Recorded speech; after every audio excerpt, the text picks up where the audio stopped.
This is the Horse Radio Network. This is episode 1095 of Horse Tip Daily, your almost everyday morsel of helpful hints, useful facts, and practical techniques for horse folks. Brought to you today by EquestrianCollections.com.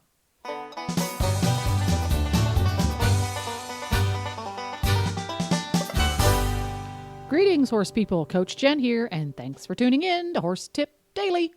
Today's tip is an excerpt from the Horses in the Morning monthly jumping episode.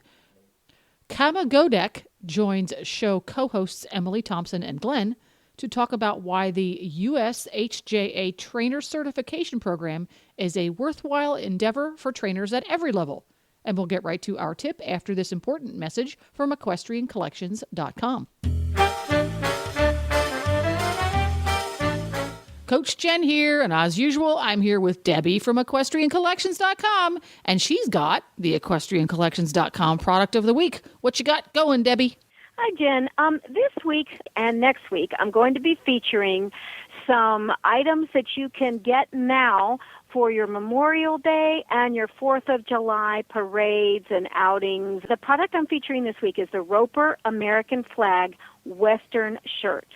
We have them in women's, ladies size, and that's the long sleeved.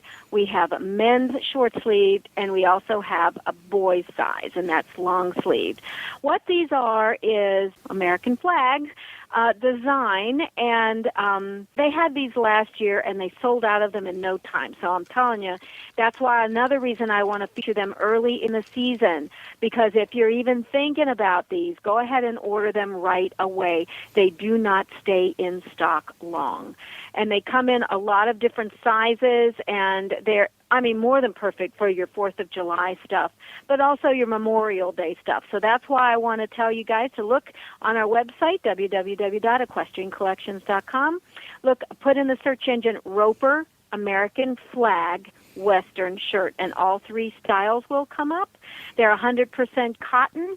They are red, white, and blue. They are definitely American flag. They are awesome looking. The ladies is a button down, and the boys is a button down, and then the men's is a polo style. And I'll tell you, we were at the Road to the Horse a few weeks back, Debbie, and we saw lots of these. They are very popular. Yes, they are. Get on it, folks. Thanks a lot, Thank Debbie. You, Jen. So I thought it would be fun to have Kama on to talk about something very appropriate. We keep discussing top sport, top competition, all of this geared towards the sport in this country, and we really need to be focusing on our foundation, how we get there. So we thought, Kama and I were talking actually quite a bit about this during our live stream extravaganza, but there is trainer certification all over the world.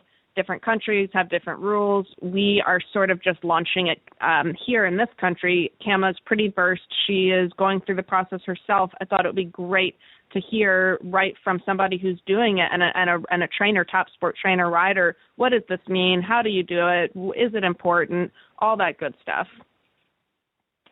Right. It is, for me, in my opinion, it's absolutely important. I've talked to other professionals, and I actually get a mixed viewpoint. Some of the professionals think it's not important, and they even said, Kama, why are you doing this? Other Grand Prix riders said to me, Kama, why are you doing this? Really? You have enough credentials in the ring. And I said, because if you go to a nail salon, even, those people have certification to do it. And it adds credibility to what you do. Just as if you have a bachelor versus a master versus a doctorate. And I grew up in a family that you try to get as educated as possible. And it doesn't hurt in any way to get a higher level of education. And so it's just a way for me to prove and to show to everyone that I have taken classes to teach, that, that I have insurance, that I've attended different clinics, that I'm staying on top of the sport. And, other things, they do a background check on the people. You have to get 3 recommendations. I think about all these, local people that kind of, didn't build their own resume and just go on a hope and a prayer and started off with one little client and end up having a barn with, 20 horses or something. But the riders themselves, the trainers themselves, never did anything. So how can you push someone, to a higher level than you've ever participated in yourself? And the USHGA program highlights what these professionals have done. So if you go on the USHGA website, you can look up the trainers in your area that are certified, and then you can see what that trainer has done. It gives the last years or last couple years overview, whether they were training someone, what level they were competing at, whether it was a double A show in the hunters, the jumpers, equitation, or whether they were competing on horses themselves. And it gives the prize money one for the jumpers, prize money for the hunters, how many ribbons they won at the different level classes. There's graphs and grids. And I think the only people that don't want this kind of openness and clarity are people that haven't built their own resumes. If you have riders, even if you haven't competed, if you've trained riders to a certain level, that will be reflected in your profile on the USHGA website. I agree, right. 100%. It should be mandatory. Now, how do people sort of investigate that? If I'm a trainer, I want to start getting my sort of training and results and all of this cataloged. What do we do? Go to the USHGA website, or how do you sign up? Right. So if you go to the USHGA website, you can click on the trainer certification program.